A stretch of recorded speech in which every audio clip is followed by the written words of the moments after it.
Hi, everybody. It's Dr. Christy Taylor. I'm so excited for another episode of the Career Coach RX podcast.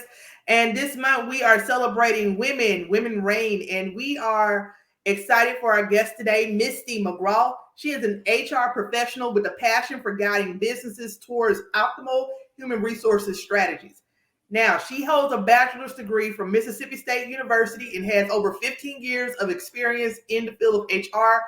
And I told Misty, I said, the first thing I got to let the audience know that we are both Mississippi girls. So when I saw Absolutely. Hell State. you, so I'm very excited to have you on the podcast today. And Misty, this is a Career Coach RX podcast. We are celebrating women in leadership. This episode is Shatter the Glass, Women in Leadership from an HR perspective. But we're excited for you to tell us about what started your HR career. Why are you passionate about this field, and a little bit more about yourself? So I'm going to hand it over to you, Misty.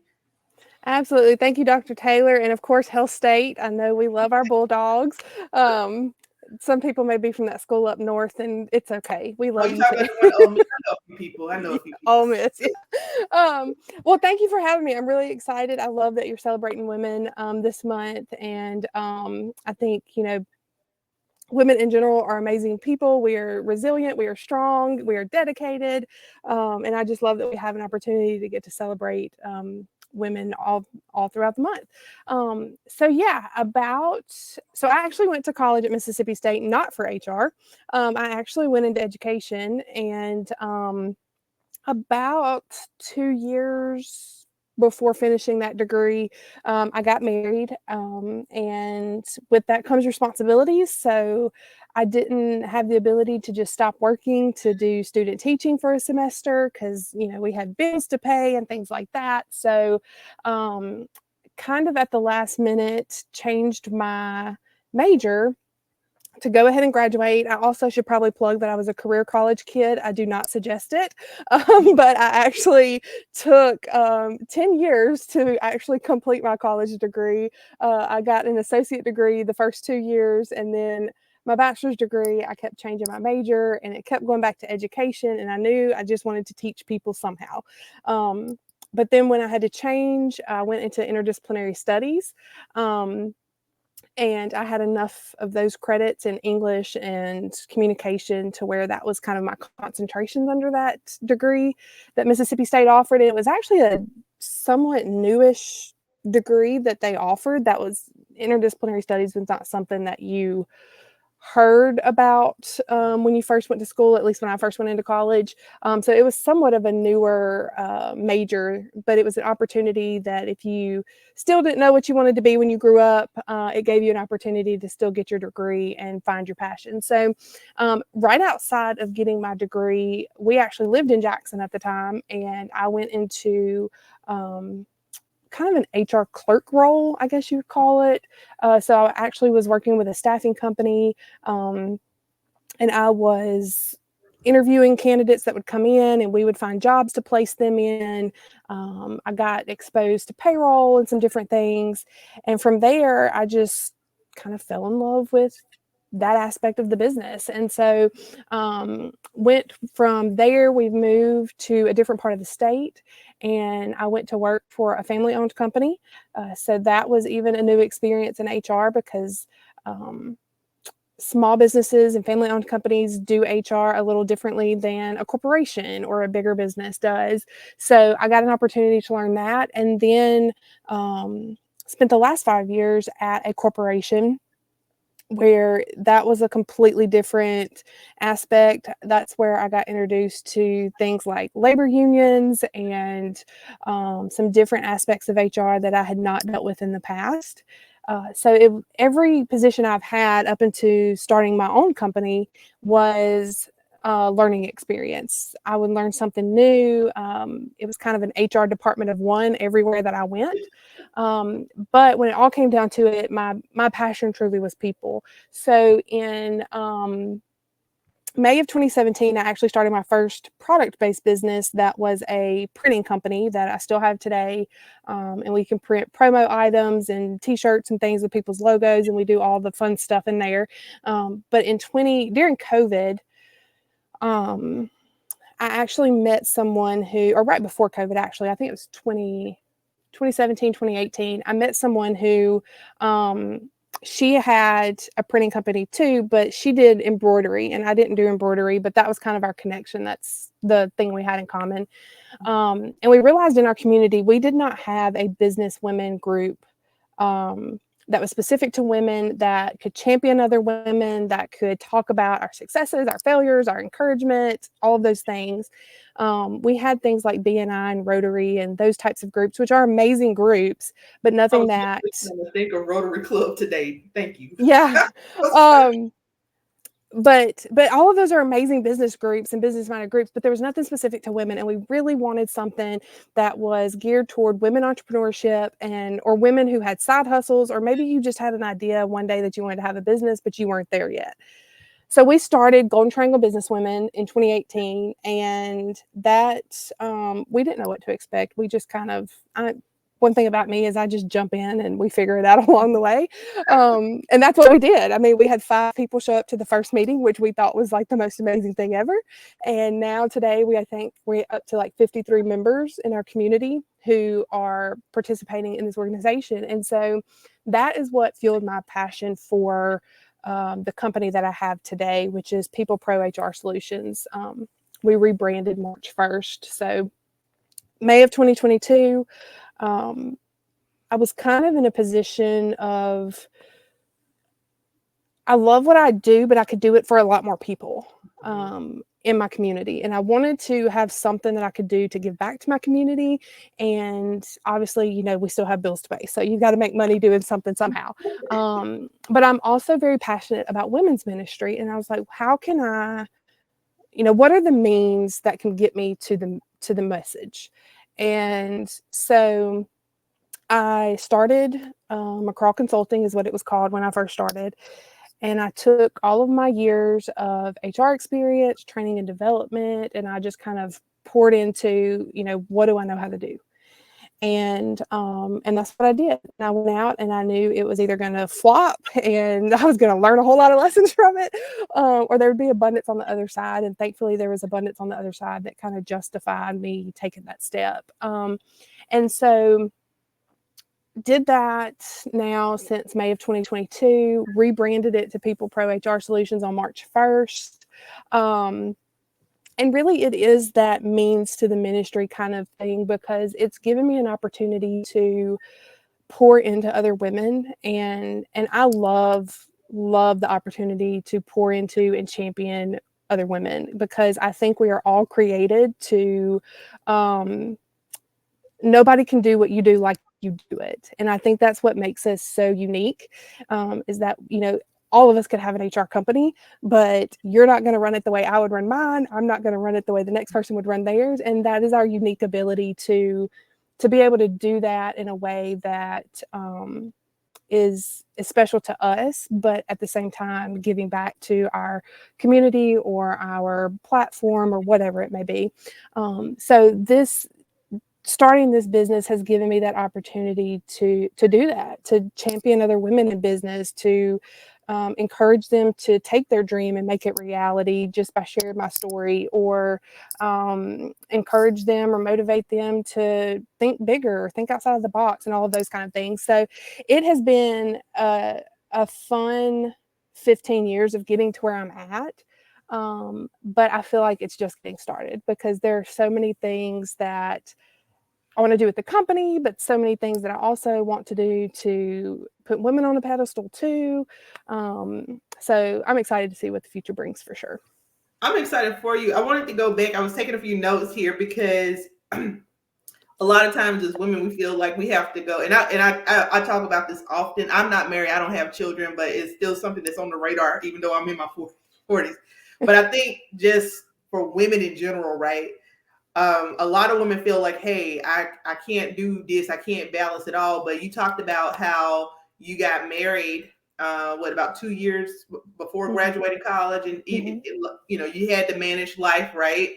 But the point is that you were still able to do it. I mean, a lot of people will take the untraditional routes. Like for me, for example, when I left home, I went to the military. I did not go to a traditional college in the sense per se, right? all of that. I worked while I was in school. So I was a non-traditional student. So you took the non-traditional route, and you had experiences that allowed you to continue to grow. Now you talk a lot about, are you saying in terms of your ministry, does that connect it with a church, or are you saying that the work that you do to support other women is your ministry, that God is using you to do that? Or yeah, it's a little bit of both. Right now we're not in a home church. We haven't settled anywhere specific just yet, but it is. I mean, it's the ministry of just championing women in general, just being somebody that can, you know, tell another woman, hey, you got this, and I see you, and I know what you're doing, and it's amazing. And it's all in that sense. And I do believe, I mean, I'm in the middle of writing a devotional, so it is faith-based and biblically based. That's just part of who I am. That's how I've grown up. I grew up in church. I grew up doing all the things, and I know that's not the route for some people, and I know some people don't like the faith piece in it, but I feel like I've made it into a way where if you don't want us to talk about the faith piece, even though I always share that because it's part of my story, I know it's not part of everybody's, but I can still champion you without that.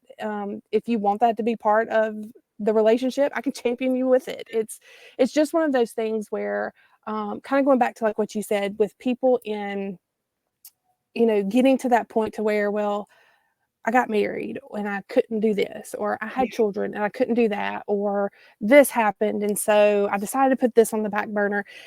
Life happens, and there are obstacles all over the place that we have to overcome every day. And I'm not trying to diminish obstacles that people may have gone through, but you've got to have that hustle and grind to push through and say, you know what, that might have happened, but it's not keeping me down. I'm writing this down as one is a point. Yeah. So we can come back to that and get that video clip, because you're so right. It's like, and that's why I wrote that down, because sometimes we think that this is supposed to be a perfect story, that I'm supposed to, you know, get out of high school, graduate, and go to college, and then the next step, and it's all going to be this perfect story that lines up. But life happens, we make decisions, and you know, it goes a different way. But the point is, to what you're saying, Missy, is that you have to be a person that has no excuses. And honey, we go from Mississippi, so this is not a religious podcast. But if you had listened to some episodes, you know, if you bring up Jesus, we can talk about it. No problem. Okay, because look, in context, whether you're religious or not, the work that you do is your ministry if you're passionate about it. And so for some people, it might be faith-filled in terms of, you know, it being a Christian-based ministry, or you just might be doing something to make a difference in the world, and you might not be religious. But however you put that into context, if you're working within the context of your passion and God-given gift, that is your ministry. Because I always say God don't need us, but he allows us, you know, he allows us to, he uses us, but he don't need us, right? And so I love the fact that you and the other point that you made about rebranding. Oh my gosh, I've done this several times, and I want you to just speak to that test, because sometimes when we're running businesses, or we feel like we got to keep going down this same road. But what was it like in your mind when you're like, okay, I've been running this business since 2022. You ran it for that first year, right? And then it's like, okay, I got to rebrand. I think that that's what's happening with Work Solutions now, because my business coach is like, are you going to call it Career Coach RX or Work Solutions? It's Work Solutions, but the Career Coach RX is like what got popular, right? It's the podcast. Right. So what went through your mind when you decided, okay, I'm going to rebrand this business and move in this direction? Well, when I first started it, it was one of those things where, like, I just want it out there. Like, I don't care what you call it, just whatever. Like, I just want it out there. So McCraw Consulting was what came to mind. And what I found, though, in that first year, if you've never been in business, I know you'll know this, Dr. Taylor, but your first year of business is like your learning year. And you learn what's good, you learn what's bad, you learn what you need to keep, what you need to let go, and all of these things. And so I went with McCraw because obviously that's my name. And then consulting, what I learned in that first year is people think consultants just sit on a couch and type on a computer and make money, and that is not the case. So I realized very quickly I did not want to necessarily have consulting in my name necessarily. And maybe that's just a Southern thing. I don't know. But that every time I'd bring it up, it's like the conversation would have a different kind of conversation. And so I started my own podcast, the People Leaders Playbook, at the beginning of 24. I had a podcast. It was called Living in Your Mission, and it was a mix of business and faith and life and just all the things. And I was like, no, if I'm going to do this, I'm going to do it right. I really like it all needs to have a home. And so I was like, what does that home look like? And so then I started thinking, okay, what services do I want to offer? What do I want to do? What do I want to talk about? Like all of those kinds of things, because the podcast was a big piece of it too. I love doing podcasts and talking to people, and that's just part of who I am. And so I actually named the podcast first, People Leaders Playbook, after Johnny Taylor, who's the CEO of SHRM, which is the Society of Human Resource Management. He came to our conference last year, and he talked about how HR is so much more than just what HR used to be. It's not just hiring and onboarding and then you're done, maybe throw some benefits in there. It's evolved into so much more, even to the point of like, you need to know how the business runs. You need to know how it makes money. You need to know about AI and all these different things that are coming in the future. So it's so much more than what it used to be. And even how we talk about people, you'd say HR and you'd relate that with personnel, but really you've got people leaders all over the place. Your frontline managers, your team leads, your CEOs, all of these people within an organization essentially are leading people. So people leader is like my new favorite word. So named the podcast first, and then I'm really, really bad at like, until I can name something and like give it an identity, I'm stuck and I can't really move forward with anything. And so I was like, okay, I've got to name this business or we're not going to get anywhere. We're not going to go any further. And so thinking along the lines of the people leader concept, I went on ChatGPT and I was like, give me some business names about people leaders.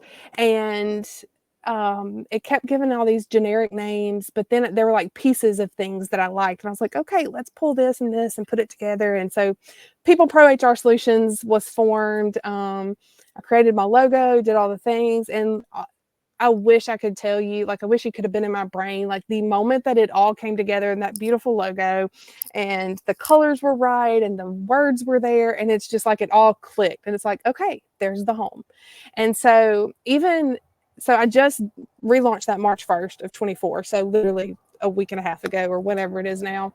But even like when I'm talking to people, when I'm putting out content, when I'm on the podcast, it's like people are interacting differently because it's like it's a legitimate business now.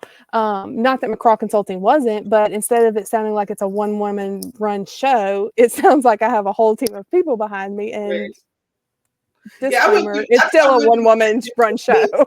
Transition. I mean, I transitioned my business to Work Solutions, right? Which is, I'm here to offer solutions, not just consulting. But I want to get to some of the meat and potatoes of this interview because I'm listening to you and you're talking about people leading, and I want to talk a little bit about women in the workplace, right? And one of the things you just mentioned was, like.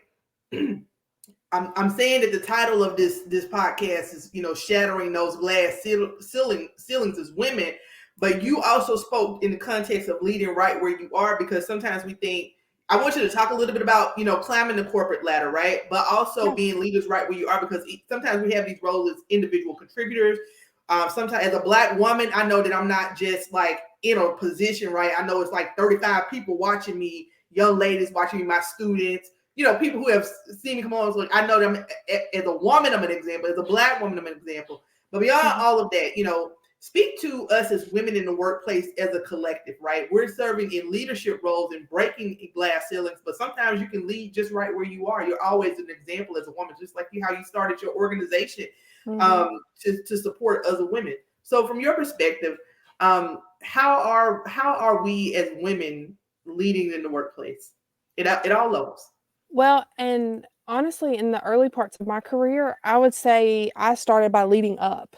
And if you don't know what the concept of leading up is, it's when you are not in that top senior leadership position and sometimes you're having to lead your leaders because either they're not in a leadership potential, or they're just a manager. And yes, there's a difference in management and leadership, in case no one knew that. But a lot of times you would have to lead up, and they would be watching you and how you react to things. And especially as women in the workplace, it doesn't matter what industry you're in, what type of office setting you're in, or even if you're remote, you feel like you always have eyes on you no matter what. Kind of like what you said with, either younger people watching you as like a mentor type situation, or people in the workplace watching you. So you kind of always have to be on your toes when it comes to certain expectations. And honestly, in the beginning, I also had like this false expectation of, I don't know if it's shows I watched growing up or what, but like if you've watched some of these old, I wish I could remember the name of it now. It was like an old marketing executive TV show type thing from like the 80s. But was it Designing Women? No, I'll probably think about it as soon as we hit stop on this podcast episode. But anyway, the concept behind it was all the women you saw, they were in skirts and heels and like business suits type skirt outfits and stuff. And like initially you think, well, to be successful in business, I've got to wear skirts and heels and and it's evolved so much just in pretty much my whole career. I was in a male dominated field, construction, manufacturing. The staffing industry wasn't really male dominated, but construction and manufacturing, you can imagine, is majority of male. And so you just have to, it's like this fine line of, you can't be too emotional because, oh, she's just emotional, or, oh, it's that time of the month or whatever. And you can't be too stern because, I don't want to make this episode explicit, but, oh, she's the B word, or, something like that. And so it's finding a balance of, how can I lead and be taken seriously and do what I'm here to do while also, being a leader, supporting other people. And that's going to look different for everybody. For me, in a manufacturing and construction world, it's how do I get a bunch of men to take me, the one woman in this role, seriously, and know that I know my stuff and all of these things. So for me, it was finding ways to connect with, conversations we would have about family, or conversations that we may have about their employees that are in their department. And I would be that person who, every time they came to me about a problem, I didn't jump to the most extreme solution. Like, I heard what they had to say. I explained my side of it. Because in HR, I feel like I have three roles kind of. We've got to do what's best for the employee, what's best for the company, and then what's the law. And so our goal is finding that middle ground that meets all three of those pillars, or whatever, if you will. And so that's just kind of what I started doing. And over time, it was a mix of them seeing that I was there to do the best that I could for the organization. But at the same time, this all kind of happened in a period of time where women started to become a little more acceptable, and it was no more just you're supposed to sit at home and raise kids and cook dinner and clean house and do all the things.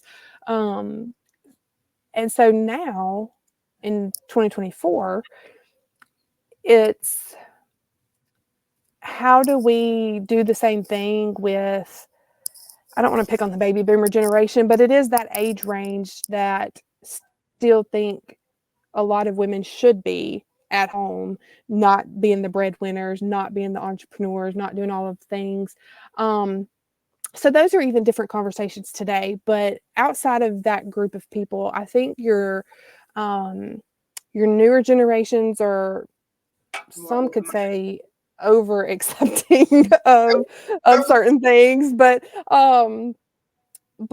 newer generations were just brought up in a time that, you accept women and you do what you need to do as a woman, whatever that may look like. And so it's a lot easier today.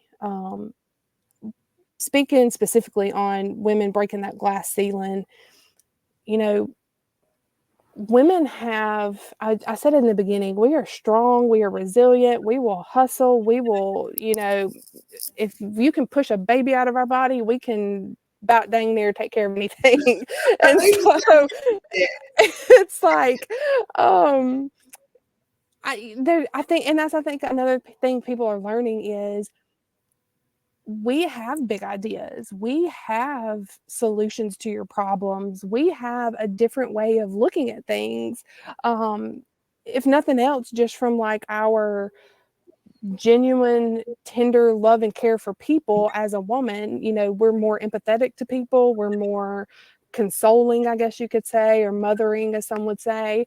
And there are situations that happen that require that of people. And men just sometimes either aren't comfortable being that or don't want to be that or whatever it may be, but it's opened up opportunities that women can shatter the glass ceiling and be in CHRO positions or CEO positions or entrepreneur. Yeah. And I mean, I don't know what I would do without Spanx, and that was created by a woman. So.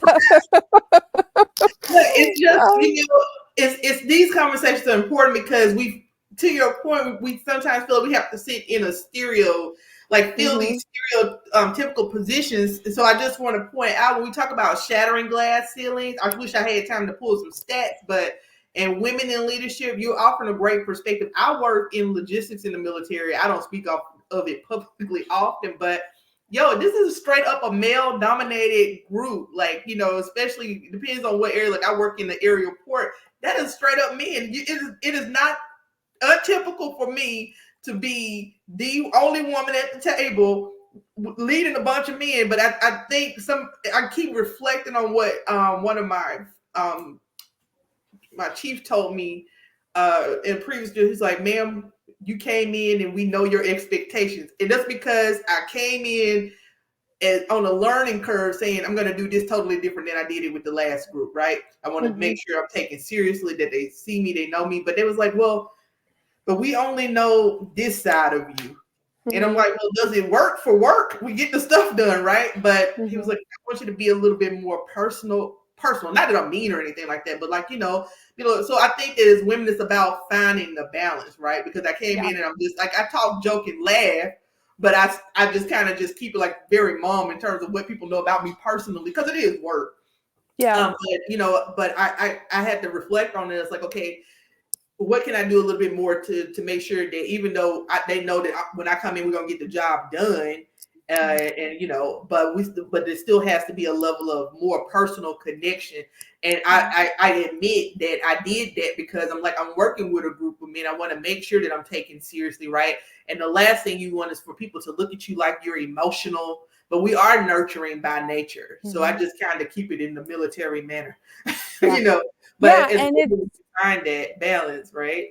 Yeah. And it's, so I did look up one stat while you were just talking, just because I knew it was high for women, but 42% of entrepreneurship in this country is made up of women. So you've got 42, I mean, let's just say it's half. I mean, what's 8%? But it's like, you know, when you have that many women who have proven, the one place I will say, and this is kind of to what you were just talking about how we have to approach things and the emotions part of it and that kind of thing, I think play into this some. But one of the things that have still not kind of caught up with, I guess, the societal norms of women in leadership roles now is still there's a huge gap when it comes to pay, especially in different types of industry. And what's so problematic about that is you and I have to work twice as hard to prove that we're worth that dollar versus our male counterpart. And that is just, but it goes back to everything we've been saying. You know, if you react emotionally, then you're emotional. If you react too sternly, then you're a pain in the butt. And so it's almost, you could easily go into that negative mindset of it being like a lose-lose situation of just like, it's never going to change. It's never going to happen, all the things. But the mindset that we have to have is, I know my value and I know my worth, and you just don't settle for less. And there are organizations out there, even though that's still a big issue topic when it comes to kind of pay equity, there are organizations out there who are willing to pay for your worth and your value regardless of your gender. And so it's finding those that and really kudos to those companies for standing up and saying, hey, we value a woman and her input just as much as we do for man. So that's still one of the things that unfortunately we're having to deal with in that aspect of it. But it's, know your worth, know your value, and just don't settle for anything different. Yeah, Because don't be afraid to ask for it. I just came back from a deployment, and the people who mentored me were men. It was men who positioned me, and I said, okay, I'm a school teacher. I used to think coming out of Mississippi that if I made $30,000, I was doing great. Like, you know what I mean? Because there was school teachers, but I remember writing that in my, I just want to be a social studies teacher. But so, coming out of education, and I'm like, okay, I know I have a PhD, I'm making this much money, right? I don't have to worry about the pay gap in the military because you get paid based on your rank. So you usually perform at your rank. But you're right, out here, Misty, we have to be able to ask for it. And so these guys who were my mentors, they're like, Christy, you should be making a whole lot more money. Do I still feel like I'm making as much as I could? But no, but it was just the fact that I went in. I'm a career coach, and I'm always telling people to ask for what you worth. But I literally still had the mentality coming out of education, like, hey, maybe, I need to wait a few years or whatever. But no, it was just like I go in with a range and say, here's what I bring to the table. Here's what on average people are getting paid. And so here's the range that I would like to be in. And I definitely got into that range. And it was literally just a matter of asking for it. But I agree. It's hard as women. I can go on and on with you, Misty, once we start talking about this kind of stuff.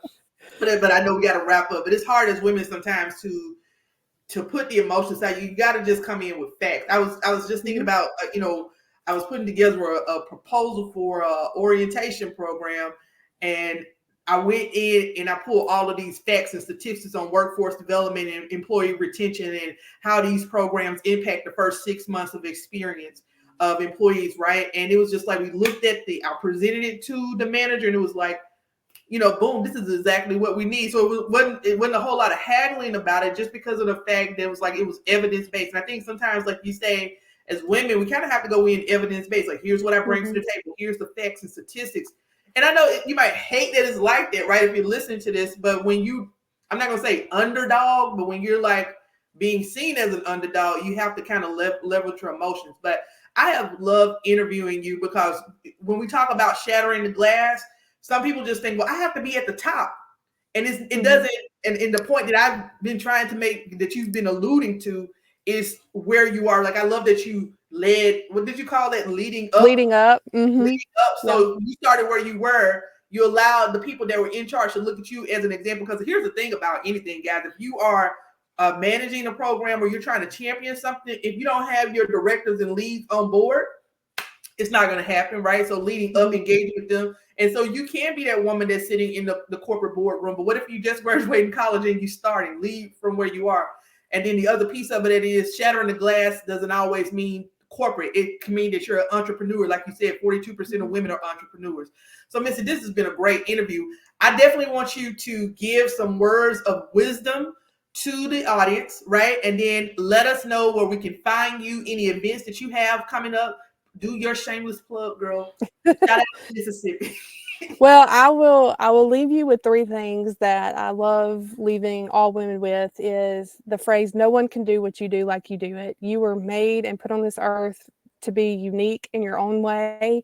And, we can talk about the market being saturated with all of these things, but nobody's going to do it the way you do it. So don't even, I think sometimes we look to other people and it's like, oh, she's successful and I want to be just like her.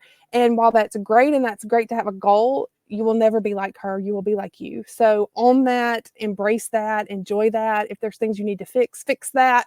4 years ago, I went through a whole life-changing thing of learning some things about myself through the Enneagram, and it's completely changed who I am, but I'm embracing it. So embrace it and just know that you are unique in that way. The second thing I'll tell you is, don't let no be the end.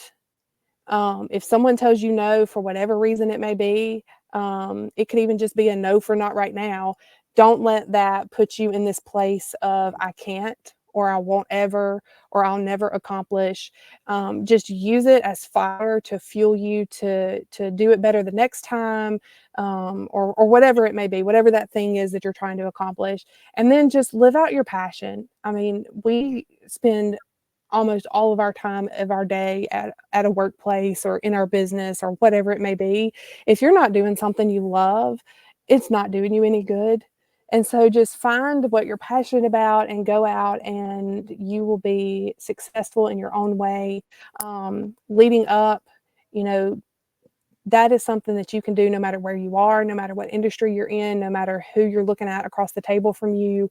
You know, and one day you may be the one sitting at the top leading down. And so just set those goals, do the thing, do it scared, and just be who you were put on this earth to be, and be proud of it. Be super proud of it. Like, yell it from the rooftops, celebrate it, and all the things. But Dr. Taylor, it's been great being on here, and I love having these kind of conversations. So I'm really excited to hear from others you've interviewed. I know you've interviewed several this month, so I'm really excited to listen to those too. You can find me on LinkedIn, Instagram, Facebook at PeoplePro HR Solutions. You can email me at Misty at PeoplePro HR Solutions. My website is peopleprohrsolutions.com. And the podcast is the People Leaders Playbook. So you can find me at any of those places. I would love to have you guys follow, and yeah, just keep championing yourself, keep championing others, and you know, women rule the world. So we reign. Wear your crowns, queen. Yes. Hey, while you were talking, I had to just update the title of this podcast. I hope that it could all fit, because I had to call it "Leading Up, Shattering the Glass." Yeah, absolutely. Right? I was like, I got to update that title, because that is something that's so, you know, profound. What you said, Miss, it's been great to have you on the show, guys. Make sure you check her out. Check out her podcast and the work that she's doing. We had wanted to talk about some things like being politically savvy, but I feel like if people just listen to the podcast episode, like all of that is implied in terms of what we can do as women being politically savvy. I mean, you shared your story perfectly in terms of working with in a male-dominated arena, and your experience and how you broke and shattered those glass ceilings to even eventually launch your own business. Guys, this has been a great episode. We're celebrating women all month long.